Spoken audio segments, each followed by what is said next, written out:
Hey guys, welcome back to Let's Play Chrono. Last time, we got to the top of Fort Dragonia, faced off against General Viper and Lynx, and things didn't go very well for us, and well, we became a Lynx. And Kid was stabbed with a dagger, just like in the opening sequence. It seems Surge's dream was indeed a premonition. This time, I have reloaded my old save from Guile's path, the Do Not Save Kid path. I want to show you the various things that change if you decide to take this path as opposed to the Save Kid path. Since things didn't end very well for Kid on the path where we try and save and protect her and keep her close, what's going to happen to the entire sequence if we do none of that? We don't go to the Hydra Marshes, we don't go to Water Dragon Isle, nothing. Now, if you're playing along and you're just kind of mimicking all the things that I do, I am keeping my save file here before entering Mount Pyre, because I will be going back. There's a bit of a hybrid path between the two that you can do. And that's what I'm going to do for the final pathway through that I'll do primarily off screen, though I'll again show little bits that are different. But this is what happens when we do nothing and just go straight from getting control of the boat to straight to Mount Pyre. Now, this time we don't have access, that's the wrong button, we don't have access to the Ice Breath or any of that. Also, while we're here, I'll show you something here. Because we haven't done any quests, we're rather short on characters. We don't have a lot of powerful characters. Guile hasn't progressed as much as I would have liked as far as stats, but he's got a lot of HP.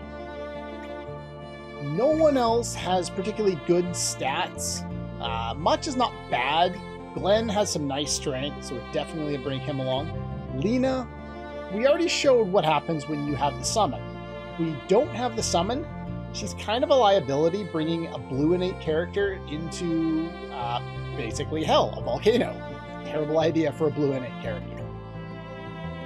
So not a lot of my characters do all that well. So I'm just going to stick to these two. They're pretty much the best characters we have right now, and will be long-term as well. Now, I'm not going to show the whole process here, but basically what you could do before is open up your menu here and select the Ice Breath. It would freeze the entire thing if the enemy got too close to you. It was a way of avoiding taking, having to fight him with a very reduced amount of HP. If we just do this, we're going to be really low on HP.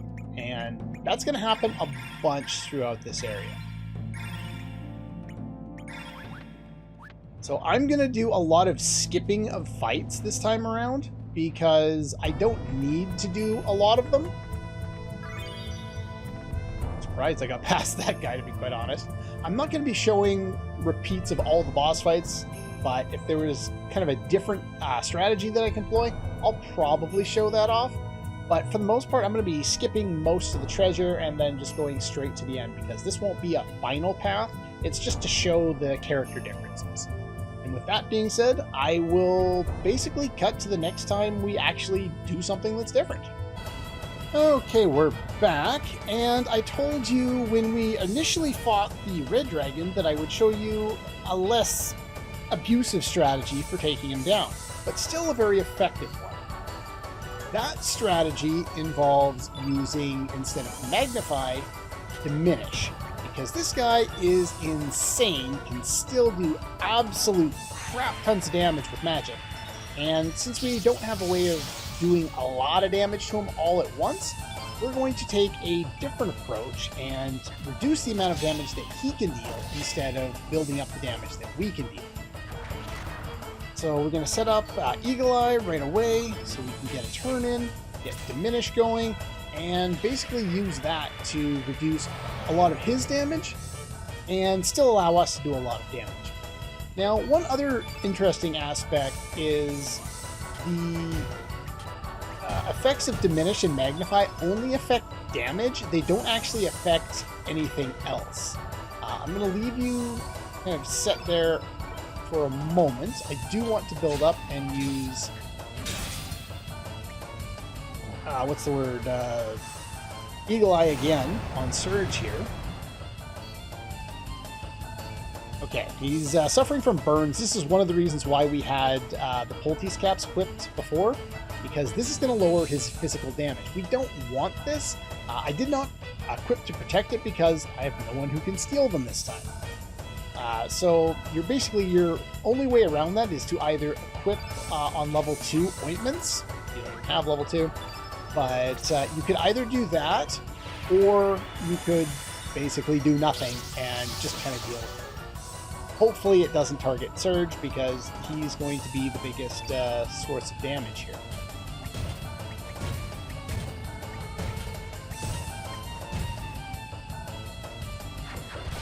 But other than that, the fight is what it is. You're still going to take a lot of damage. You're going to need to make sure to protect against it. I probably should have gotten off my Ice Blast there before I cast Diminish, but that's alright.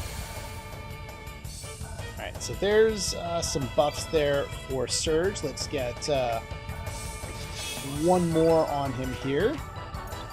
And that's turn blue. So he'll do a little more damage here. He's also a little squishier this way, but we're not as worried about that because of Diminish.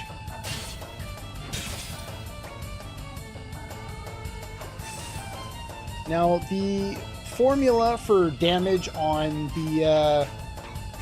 our dash and slash here is primarily based on strength. So we're still going to do a good chunk of damage with this, not as much as if Diminish weren't in play, but there's that. So we've already got him down a little weak here. I'm going to throw another another blue onto the field here, even though I don't expect a lot of damage out of this.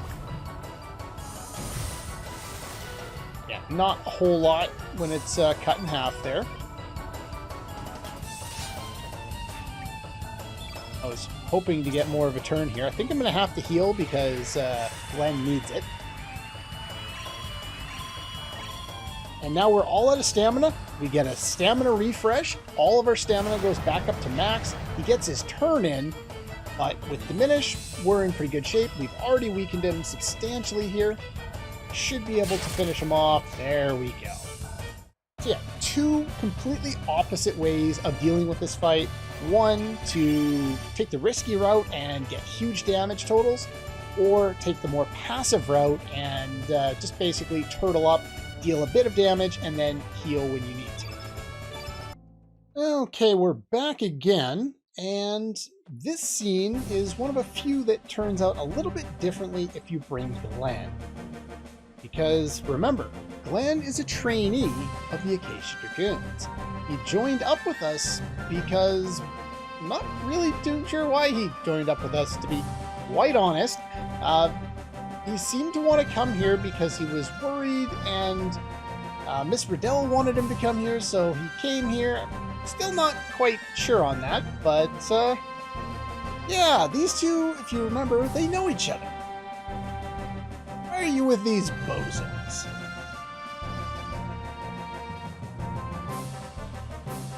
He seems to just want to know what's going on, which is not really great motivation for a character. And this really, I think if they alluded to this in the scene where you recruit him, but still, he's all about kind of fealty. His portrait looks very kind of determined, really kind of set with what he wants to do, and he seems to already be breaking that. It's kind of an odd choice, odd direction for a character. You ain't getting past it. The rest of the scene, I don't care about you, Glenn. The rest of the scene pretty much plays out the way it did before. Marcy decides that she's going to do her best Kefka impression once again. And I'm not going to show this fight because it's very much the same as before.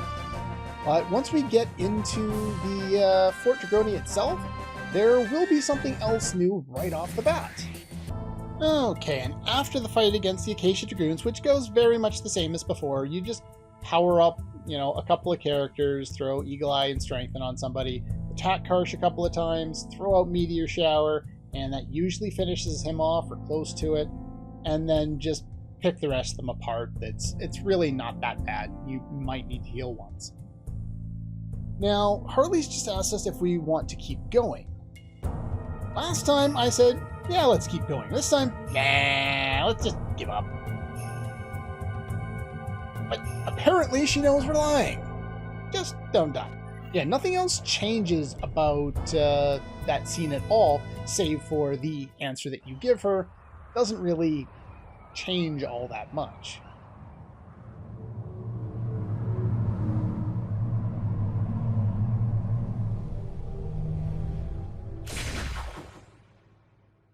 Now that was in the dream sequence, which we know to be prophetic. Or prophetic. Words are hard. But we abandoned Kid. There's no one to get her Hydra humor. As far as we know, she's done for. This is different.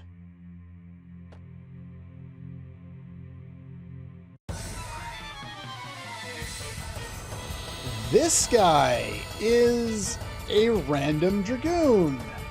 Very much the same as all of the other ones. I can't demonstrate it, but this one has a Dragoon gauntlet to steal, or at least did before they may or may not have mucked around with my drop tables, the AI scripts, and anything else they decided to change on me. I'm not salty. Not at all. Absolutely fine. No problems here. Yeah, the fight's nothing special. It's more of the same kind of stuff that we've seen before.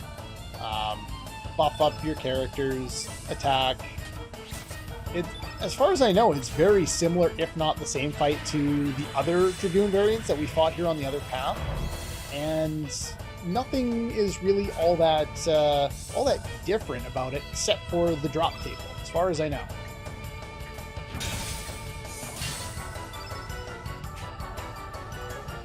Alright, now because in the previous file I decided to go to Water Dragon Isle, we fought a couple of bosses there. We're actually behind, I think it's 2 levels? So we're a little weaker than we would have been on the other path. Would you stop missing? So we can see a little more of this fight now because we're a little bit weaker. Apparently so is this guy. He's nothing special. Well, that's crap. This attack is still very powerful. You still want to make as much use of it as you can. Surge is unfortunately now going to probably suffer from burns. So we'll use Glenn to attack this guy. Glenn can't hit a god. Glenn can't get anything. Now the hit rate in this game, atrocious. This is why I have no problem abusing Eagle Eye, because it's kind of abusive, but at the same time, everything about everything about the hit rate in this game sucks, and it's a lot more enjoyable to play when you can just go, oh, Eagle Eye, and then you don't miss. Yeah, you're suffering from burns. For some reason, my Eagle Eye wore... Stop missing! My Eagle Eye wore off already. Another Aqua Ball. And then Guile will build up. He's got Ice Blast on if this guy's still alive. Nice.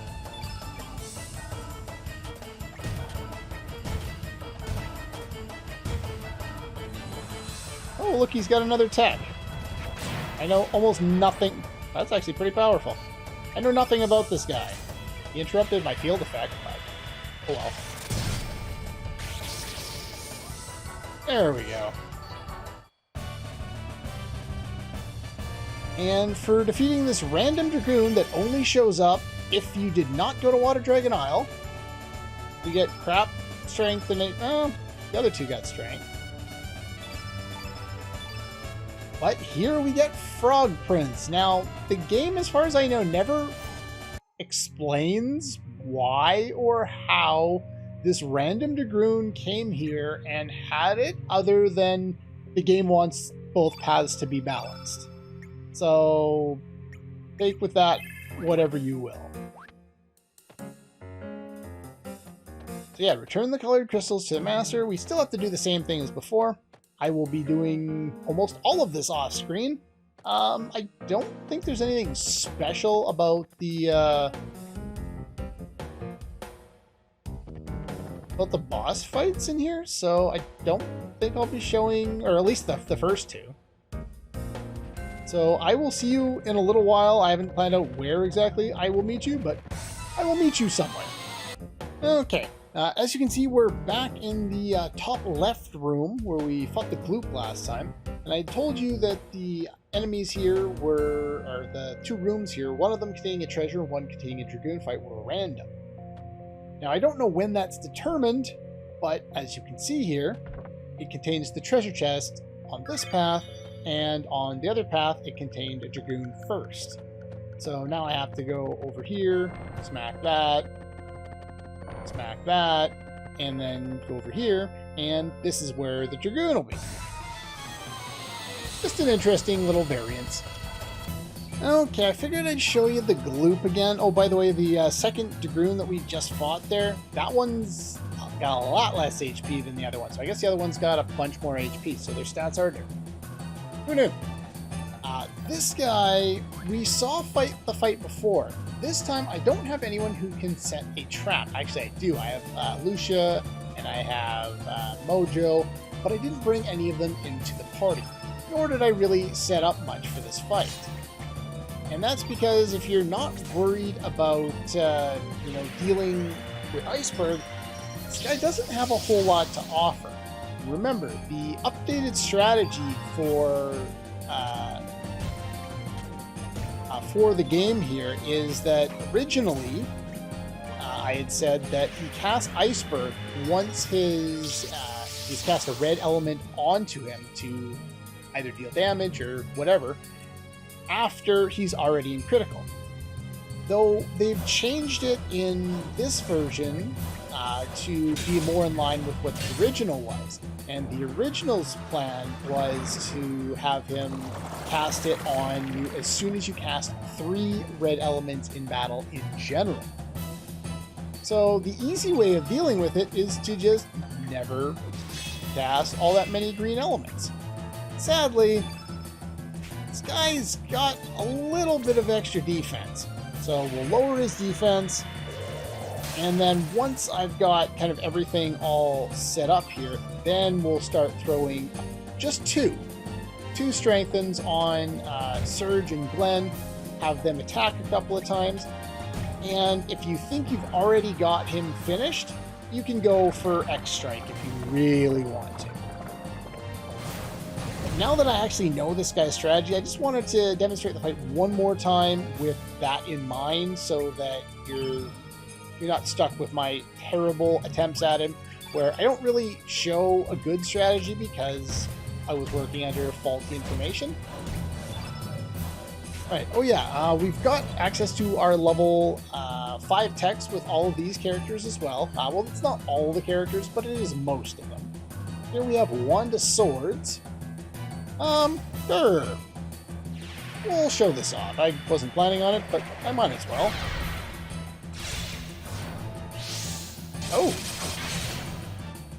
Nice damage. That is fantastic. Remember, this guy's got some pretty strong physical defense, but his magical defense, not so much. But if we're not casting red elements, we don't have all that much to worry about here.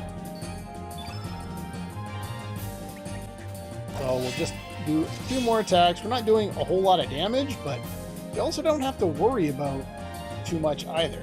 So what I'm going to do here is I'm going to defend. He's got blue field up. He's only got about 800 HP, and I've probably dealt most of that. So what we'll do here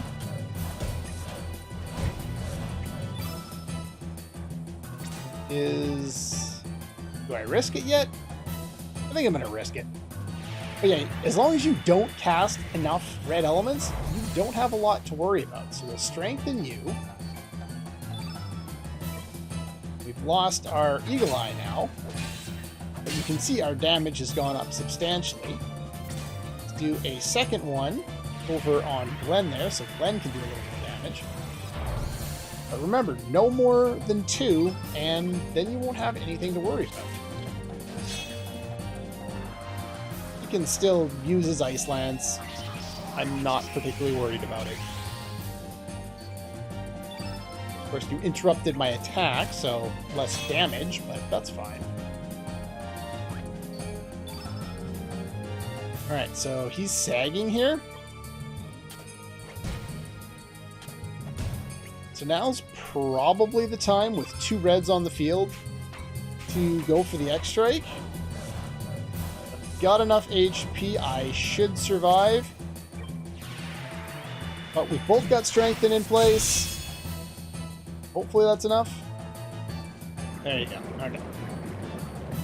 Now, it's not going to do as much here because those X-Strike is both going to be physical, coming from 2 physical-based attacks. If they were 2 magical-based attacks, it would have done a lot more, considering what we saw out of Guile earlier on in the fight. But there's a strategy that's a little safer if you so desire to have a safer fight against the group there. No Iceberg, no traps needed. Okay, I wasn't planning on showing this many bosses, but I figured I'd demonstrate a different perspective to this fight here. Just because I know that I can show off something that should be a lot of fun, hopefully. We'll see. Now remember, he's got both high defense and magic defense as well. So our best way of dealing with him is magic. He has, I think it's 68. Like, I have the official walkthrough. According to the official walkthrough, it's 68 physical defense and 50 magic defense. The Cybots that we've been fighting in this area, they have 60 physical defense. So you can kind of gather around with that. You don't have what I was looking for. Let's try again. One more. You have what I'm looking for. There we go. Weak-minded. Start with that. Remember, he does use that himself at some point. I was hoping Surge had that, but... Damn, are you gonna let me do anything here? Please don't put him to sleep. That would really ruin my plans and I have to run away from the fight. Video game, you suck. Okay, take 4. The game is not giving me the opportunity to set this up because his first attack always puts someone to sleep, and I know it's not 100% guaranteed of putting someone to sleep, so I don't know why it keeps doing it. But it keeps doing it. And if it doesn't stop doing it, I can't demonstrate the strategy because it keeps going into... How many misses is that? Video game! Stop sucking! Alright, miss. Thank you! That's all I wanted you to do. Alright, that one is... Frowning Face, I think? So he's going to use 3 elements, I think, in rapid succession on his next turn. Might just let him have that and build up my element power in the meantime. Alright, did we get... We didn't even get Magnify off yet, so let's do that.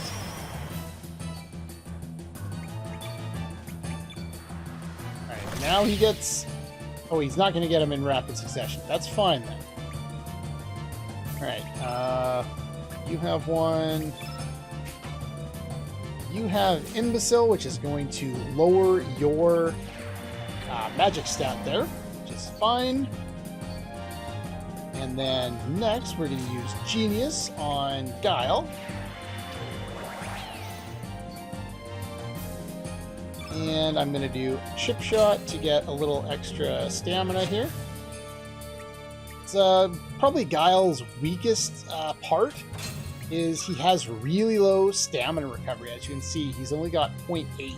Hit 3 times, I've only got 2.4. That is terrible. You don't need to use Genius a second time, but I do want to fill the field effect and have you one-shot and use Wanda Swords. I'll take Fast Forward off. I don't think this will one-shot him, but it should do a lot.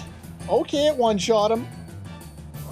So that's another way of getting through that fight if you're struggling and you have Guile with you. Guile is really strong.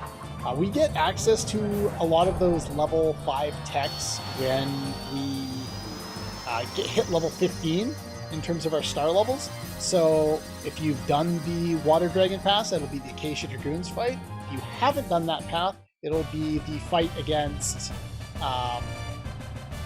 the single Dragoon when we got in. Also, I forgot to mention it because I did it all off screen, but the fight against Salt and Pepor does give you a star level in on the path where you decide not to go to Water Dragon Isle. Okay, we're back. We've made it to the very top. In the previous episode, we got to the top and, well, Kid didn't fare so well. This time we didn't let her come far enough to fare poorly here. But what does that mean for this scene?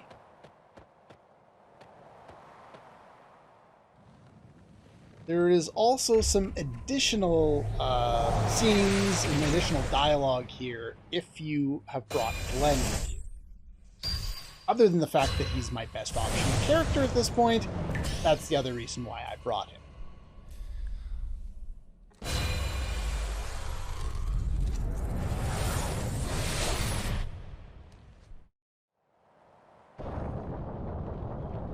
Well, that's the premonition, but there's no Kid. So let's just go in and finish this. I wonder if events will play out differently as it pertains to our conflict with the General and with Lynx. Still doing your own Emperor impressions there, are we, Lynx?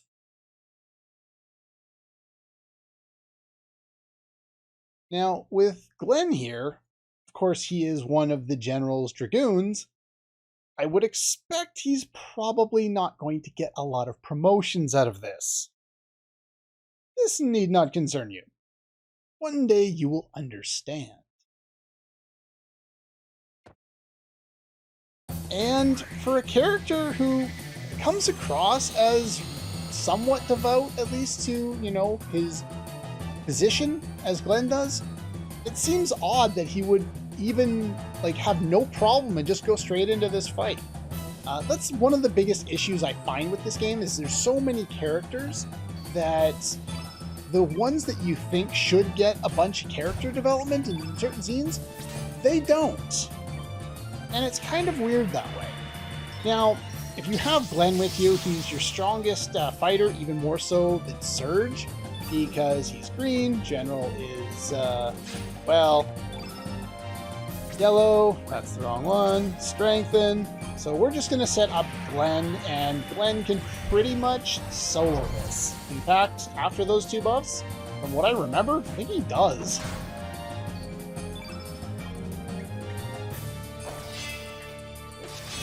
Especially with that critical. But yeah, I wish Glenn had a lot more characterization. He doesn't get nearly enough. Wow, I expected you dead.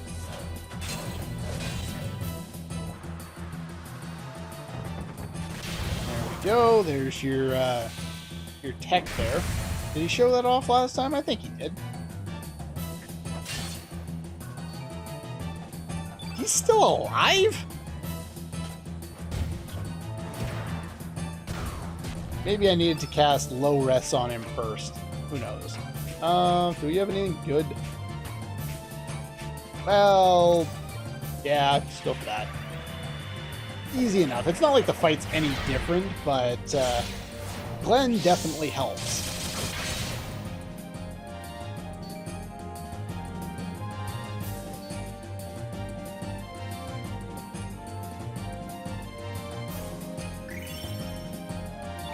Wow, that's a couple of really bad, I think the last two boss fights, I've only gotten HP for Surge. That's terrible. Yeah, he's already fallen down. He's starting to tie Glenn there. And it started off so well, too. It looked like he was on his way to catching up to the other path that had 30 strength before the fight against the general, but I guess not. A worthy opponent.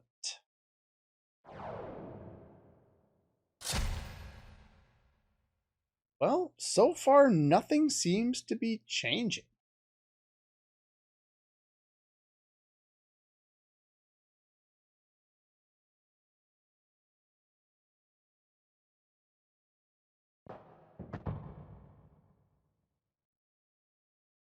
And this throws us directly into the fight against Lynx, which, again, plays out pretty much the same as before.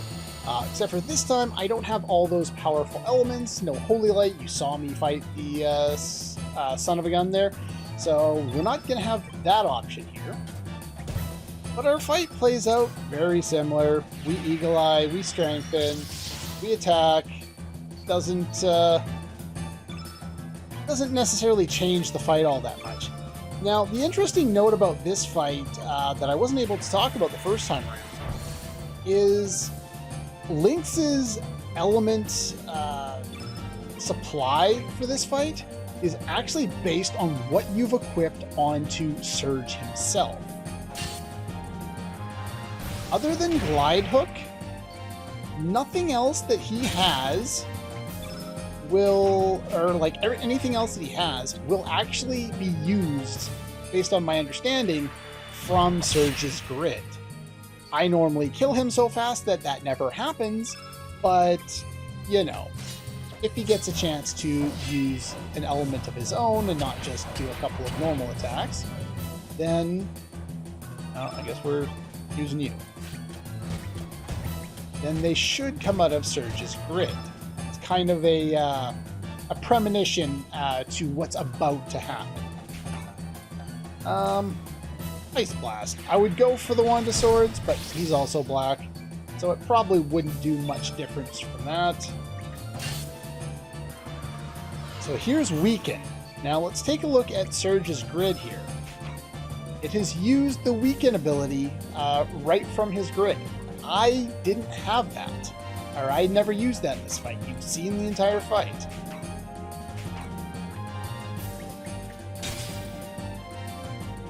But yeah, it's a nice little bit of foreshadowing there.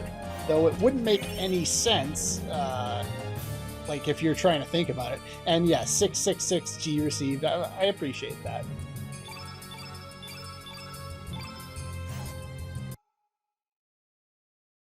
More trouble, you know? Look who it is. She's alive. More lives than a cat.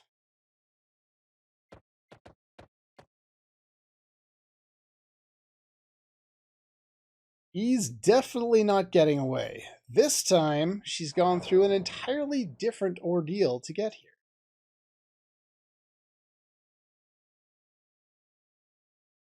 Yeah, you said that last time, too.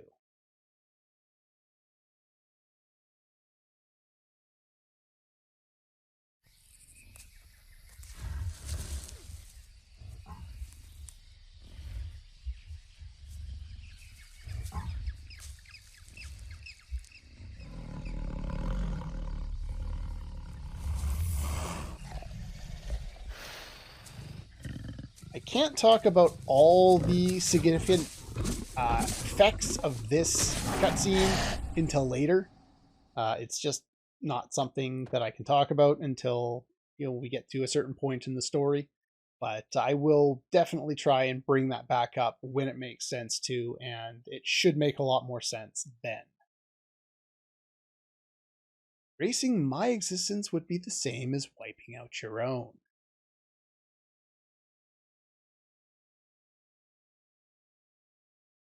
Two sides to every coin.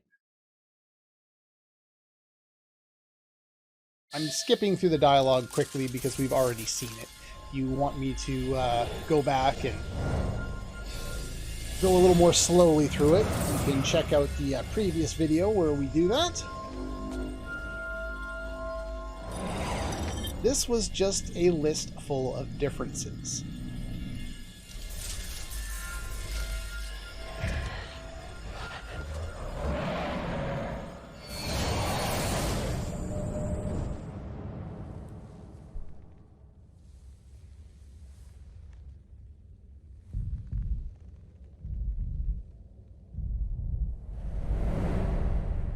Still love that reveal.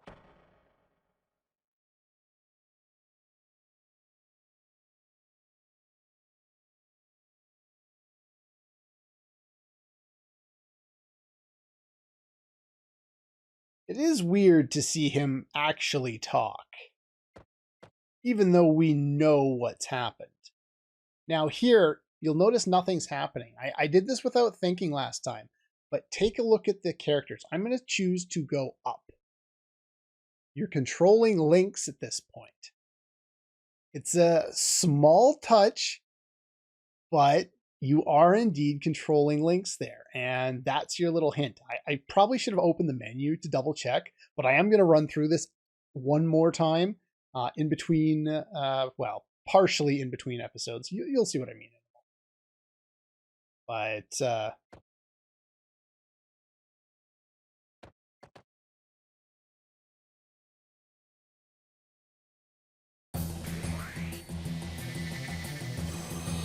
interestingly enough here, they've thrown Kid into the fight. Now what I'm going to do here is what I was trying to do last time, but got interrupted and dead before I could do it. Alright, we want to get one more attack in. Now, here is Dash and Slash, but it's black because Lynx is a black innate character. It's the only time in the game where you can see this.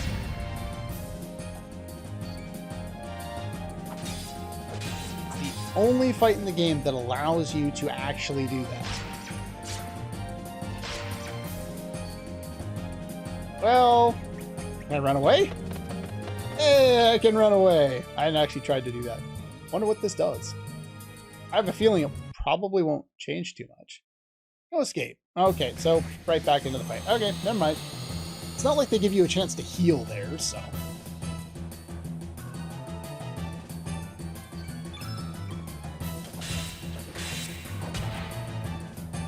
And down we go.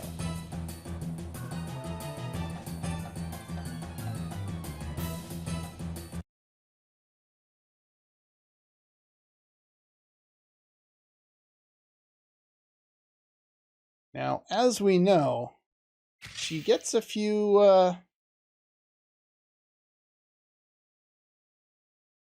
little bit of kind of regret or a little bit of hesitation here.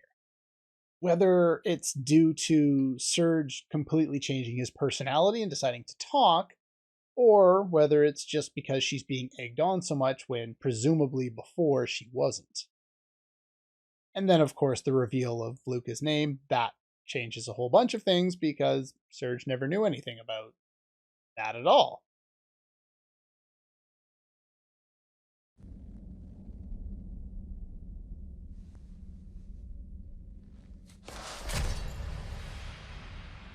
So yeah, regardless of how hard you try to save Kid,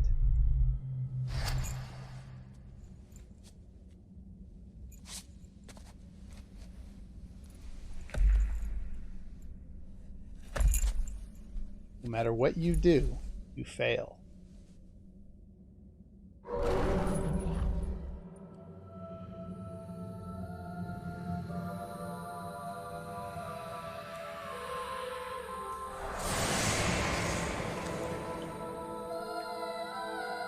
regardless of the choices you make, it seems fate has already set up its mind. Apparently, what were they called in Final Fantasy VII Remake? The Shadows of Fate, or Harbingers of Fate, or whatever they were. Apparently, this game was pulling off that whole concept before it was, well, it definitely wasn't cool with that game, but, you know, it was a thing with that game.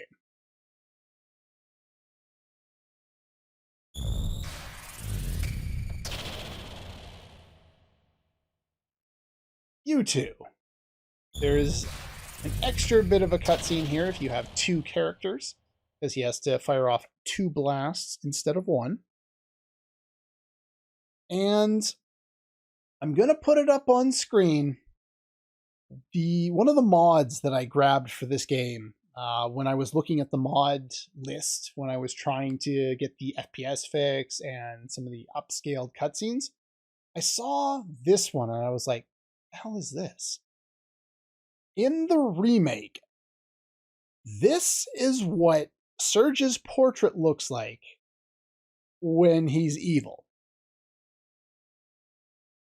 And the reason why I put the mod in to change it is because I wanted the scene to be powerful, not make you laugh your ass off. The anime Catboy is not a good look for Surge. I am sorry. For context, this is what he looks like in the original. Much better. Yeah, they completely shit the bed on the portrait for evil Surge here. So I had no choice. I had to make that change so that it doesn't ruin the moment. We had the moment. Now I get to make fun of it for being absolutely insane.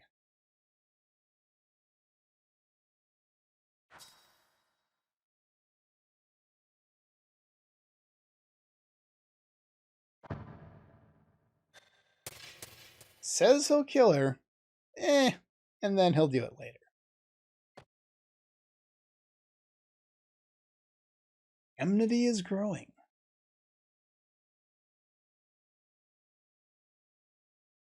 Farewell. So yeah, that was the thing on the desk at Viper Manor. They haven't explained what it is, but we will find out in due time. We've been given the directions to go to the Sea of Eden to end the dream of 10 years ago. And then that gem shatters, all the statues shatter, and we're sent to wherever the bloody hell we end up.